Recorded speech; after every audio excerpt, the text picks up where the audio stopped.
Chief general Syed Asim Munir نے Lahore garrison کا دورہ کیا۔ گیریزن افسران سے خطاب میں آرمی چیف کا کہنا تھا کہ بلا شبہ 9 مئی پاکستان کی تاریخ میں ایک سیاہ دن رہے گا۔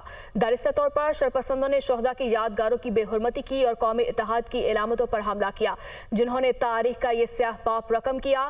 ایسی ذہنیت کے منصوبہ سازوں اور کرداروں کے ساتھ نہ کوئی سمجھوتا ہو سکتا ہے اور نہ ہی کوئی ڈیل۔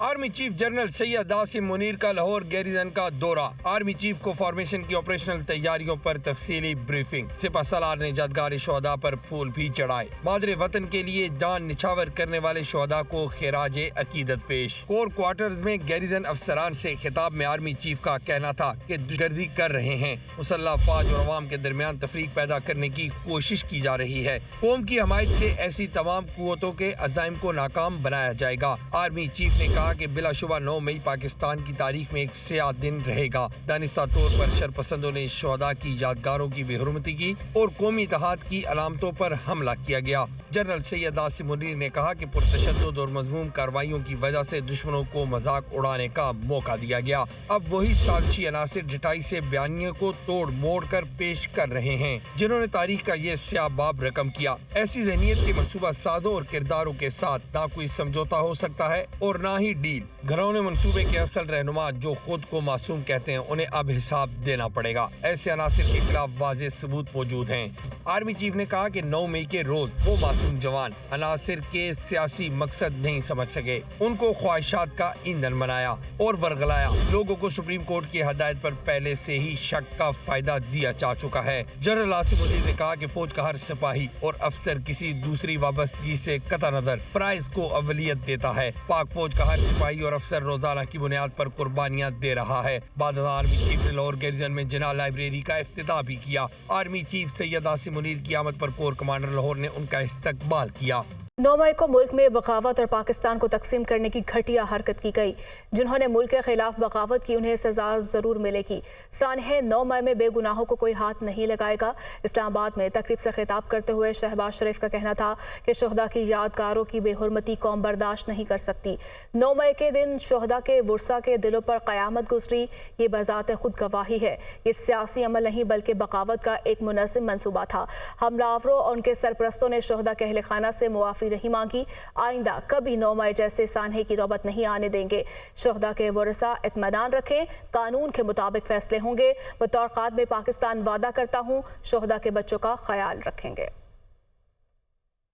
9 مئی کے دن 2023 میں پاکستان کی اسٹیٹ کے خلاف بغاوت کی، پاکستان کے اندر تقسیم در تقسیم کرنے کی ایک گھٹیا حرکت کی اور ان کو قانون کے مطابق قرار واقعی سزا ملے گی۔ 9 مئی کے سانے کے اندر وہ لوگ جن کا کوئی کردار نہیں یا وہ بے گناہ ہیں، ان کو کوئی ہاتھ نہیں لگا سکے گا۔ شہیدوں کی قبروں کی بے حرمتی کی جائے اور وہ ادارے جو پاکستان کی سلامتی کی علامت ہیں ان کی تذلیل کی جائے، تو میں ایمانداری سے سمجھتا ہوں کہ 25 کروڑ عوام ایسی کبھی حرکتیں برداشت نہیں کر سکتی۔ یہ سیاسی عمل نہیں بلکہ ایک بغاوت کا منظم منصوبہ تھا۔ حملہ آوروں اور ان کے سرپرستوں نے آج تک ریاست، قوم، حتیٰ کہ شہداء کے اہل خانہ تک سے معافی نہیں مانگی۔ وزیر اعلیٰ پنجاب مریم نواز نے کہا کہ شہداء کی یادگاروں پر حملہ کرنے والے سخت سزا کے مستحق ہیں۔ 9 مئی کے مجرمان نے آج تک شہداء کی فیملی سے معافی نہیں مانگی۔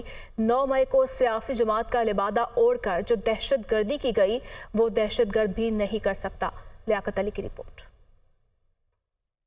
وزیر اعلیٰ پنجاب مریم نواز کی جناح ہاؤس میں شہداء کے لواحقین کے اعزاز میں تقریب میں شرکت۔ مریم نواز نے شہداء کی یاد میں شمع روشن کی۔ شہداء کے بچوں نے وزیر اعلیٰ پنجاب کا استقبال کیا اور انہیں گلدستے پیش کیے۔ وزیر اعلیٰ پنجاب مریم نواز نے جناح ہاؤس میں میڈیا سے گفتگو میں کہا، 9 مئی کو ریاست پر حملہ کیا گیا۔ وطن سے محبت کرنے والے ایسے گھناؤنے حملے کرنے کا سوچ بھی نہیں سکتے۔ گھناؤنا جرم کرنے والوں کو چھوڑنے والی بات نامناسب ہے۔ ایسی مذموم حرکت کرنے والے کسی بھی طرح سیاسی لوگ نہیں ہو سکتے۔